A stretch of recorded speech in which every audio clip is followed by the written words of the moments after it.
Hola amigos de Conatín, ¿cómo están? Su amigo Israel Calderón, como todos los lunes en este espacio financiero.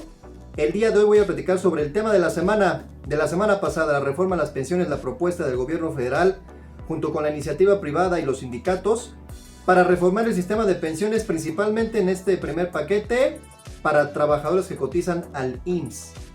Voy a conocer cuáles son los puntos básicos, cuál es mi opinión. Hay ganadores en esta propuesta, obviamente tú, trabajador, sales ganador. Principalmente a la gente que no tenía derecho a una pensión y que hoy va a tener derecho a una pensión, por lo menos una pensión mínima garantizada. Y bueno, las AFORES no se estatizan, no desaparecen, al contrario, son las grandes beneficiarias de esta propuesta porque van a administrar mucho dinerito con los años. Quédate por favor, vamos a darte a conocer detalles de esta propuesta.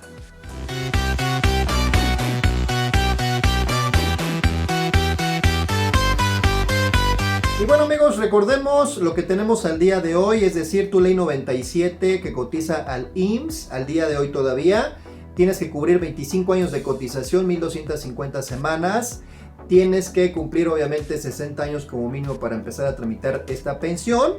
Y bueno, recuerda que se manejan diferentes tipos de retiro de los recursos de tu Afore, se maneja lo que son retiros programados, se maneja lo que es renta vitalicia, se maneja lo que es la pensión mínima garantizada y se puede manejar lo que es una negativa de pensión en caso de no cubrir las semanas de cotización. Y bueno, tu tasa de reemplazo al día de hoy es del orden del 35%. Bueno, ¿qué es lo que se viene? ¿Cuál es la propuesta que se espera se apruebe en septiembre? Ya lo prometieron los líderes de la Cámara de Diputados y Senadores de Morena, del partido del gobierno, ante el presidente de la República, Andrés Manuel López Obrador. ¿Qué es lo que busca fundamentalmente esta propuesta y esta reforma? Elevar la tasa de reemplazo, es decir, incrementar en promedio el 40% el monto de la pensión y obviamente incrementar la pensión mínima garantizada. Números redondos, al día de hoy está en 3,300 pesos y elevarla a 4,300 pesos por lo menos. Entonces la tasa de reemplazo en ese sentido va a ayudar muchísimo a que tengas un poquito más de lanita ya pensionado. ¿Quién va a cargar con esta tasa de reemplazo o con este incremento? Fundamentalmente la iniciativa privada, ahí estuvo en Palacio Nacional. La iniciativa privada es la que va a cargar con este incremento al pasar del 5.15% que al día de hoy aporta al, números redondos, al 13.8%, es decir, casi 3 veces más de aportación para tu retiro.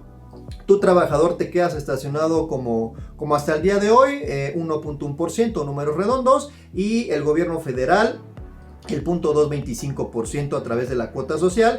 Nada más que aquí la cuota social se va a enfocar en trabajadores que ganen hasta 4 UMAS. Entonces en ese sentido lo que busca el gobierno es apoyar realmente a la gente de menores recursos. Entonces uno es elevar la tasa de reemplazo y bueno, fundamentalmente bajar lo que son las semanas de cotización. Ya no serían 1250 semanas, sino 750 semanas, es decir, 15 años laborables. Esto es fundamentalmente para los trabajadores que han cotizado o siguen cotizando y no pueden cumplir esos 25 años complicados, porque la verdad es complicado 25 años de cotización en el panorama actual, que bueno, desafortunadamente hay una rotación laboral y bueno, hay diferentes cuestiones ahí con las empresas. Y bueno, lo que busca esto es que más gente se pueda pensionar, pasar números aproximados del 34% que tendría derecho a una pensión mínima garantizada a más del 80%. Es un gran paso, una gran proporción de gente que tendría derecho a una pensión. Y bueno, esas 750 semanas se van incrementando con los años para, digamos, las nuevas generaciones y estacionarla en 1000 semanas promedio para que te puedas pensionar. Entonces tú, joven, el día de hoy, en este año 2020, si empiezas a cotizar, bueno, pues en el 2040 se estima que tengas derecho o que ya cumplas las semanas de cotización, y recuerda, hasta que cumplas los 60 años vas a poder tramitarla. Entonces yo considero son los dos cambios fundamentales. Uno es bajar las semanas de cotización para que más gente tenga derecho a una pensión, y seamos claros, realmente va a ser una pensión mínima garantizada, pero bueno, va a ser un dinerito que no tenías contemplado de alguna otra manera. Y bueno, en ese sentido también elevar lo que es la tasa de reemplazo, es decir, que tengas más dinero en tu bolsillo. Ahora pasemos a los ganones, aparte del trabajador, que es la parte fundamental de esta reforma que se viene. Pero hay otra parte que también gana con todo esto y son las AFORES, las administradoras de fondos para el retiro. ¿Por qué ganan? Porque al día de hoy administran el 17% del PIB, es decir, más de 4 billones de millones de pesos. Y bueno, con esta reforma que se viene, se estima que, bueno, con los pasos de los años, puede administrar hasta el doble del PIB. Entonces van a administrar más dinero porque la aportación al retiro se va a incrementar, va a pasar del 6.5% a poco más del 15%. Y bueno, lo que se busca es que las AFORES, en ese sentido, pues bueno, se comprometan a bajar las comisiones. Eso también viene en la propuesta. Es decir, ahorita el promedio de las 10 administradoras es del 0.92% y se busca que se estandarice lo que pasa en el mundo. En promedio es el 0.70%. Entonces van a tener que bajar sus comisiones de las AFORES porque con los años van a administrar más recursos. Y también se busca que obviamente diversifiquen todavía un poco más el recurso de los trabajadores. Entonces, en ese sentido también se vienen cambios en las AFORES. No se estatizan, no desaparecen. Al contrario, van a ganar y van a ganar muy bien con el paso de los años por este incremento de la tasa de reemplazo que les estoy comentando. Bueno, también en ese sentido pintemos el panorama que, bueno, al final sí es importante estos cambios, pero no benefician a todo el mundo. Ya hay un panorama pues un poquito complicado porque al día de hoy las AFORES administran alrededor de 67 millones de cuentas para el retiro aquí en México. Recordemos, ya les he dado esta información. Bueno, recordemos que la mitad prácticamente de los mexicanos no tienen AFORE. Es más grave en el sur. 3 de cada 10 cuentan con una AFORE. En el norte prácticamente son 5 de cada 10. Entonces, en ese sentido tiene que haber mayor cobertura. Todavía mucho campo de acción, muchas cosas por hacer por parte de las AFORES para que puedan captar a más gente, para que puedan tener precisamente por lo menos esta pensión mínima garantizada. Y bueno, obviamente las AFORES van a tener que generar con todo esto mejores rendimientos. El rendimiento histórico, lo que se ha dado en los últimos años, en promedio ha sido ya neto, poquito más del 5%.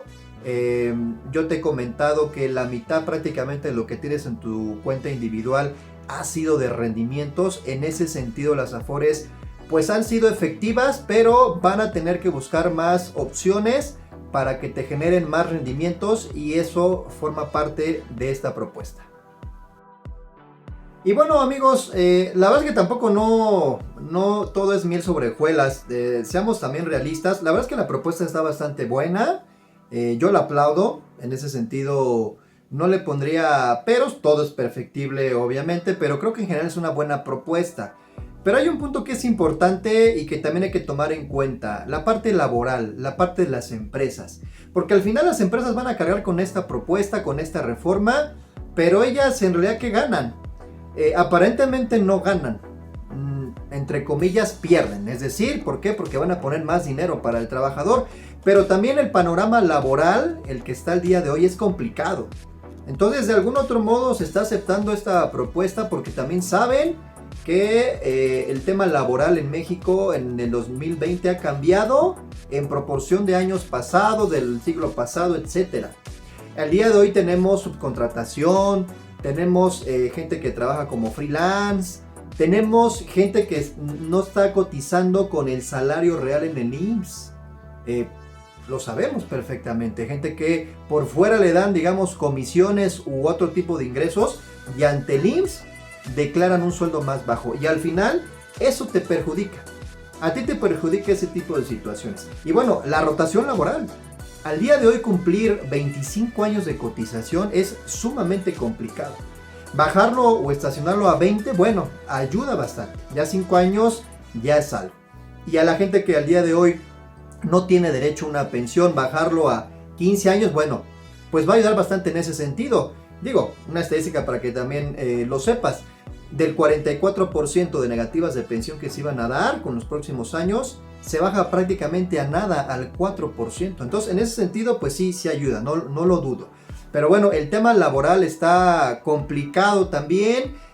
Hay, bueno, estadísticas del Banco de México, más de 34 millones de mexicanos que o no tienen empleo o necesitan otro empleo para poder incrementar sus recursos. Y hay otro dato sumamente preocupante. Si lo asociamos a que necesitas cotizar, a que necesitas el IMSS, 19 millones de mexicanos trabajan de manera independiente. ¿Qué va a pasar con esos mexicanos? No van a tener pensión, ni siquiera van a tener la pensión mínima garantizada. Entonces, en ese sentido, amigos, yo aplaudo esta propuesta, insisto, está bien, de algún modo, y digo, también seamos claros, amigos, se presenta en un contexto de ya prácticamente año electoral. Obviamente esto también, pues, va a beneficiar al partido en el gobierno para las próximas elecciones.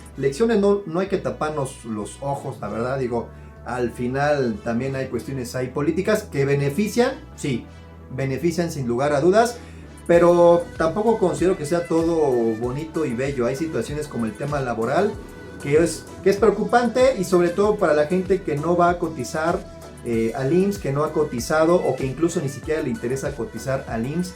¿Qué va a pasar con ellos? Yo creo que también debe haber propuestas para ese sector de la población. No sé qué opinen ustedes. Amigos, yo me despido. Gracias por su atención. Esta colaboración la quise hacer porque, bueno, ya había platicado un poquito en la sección de palestra el viernes pasado.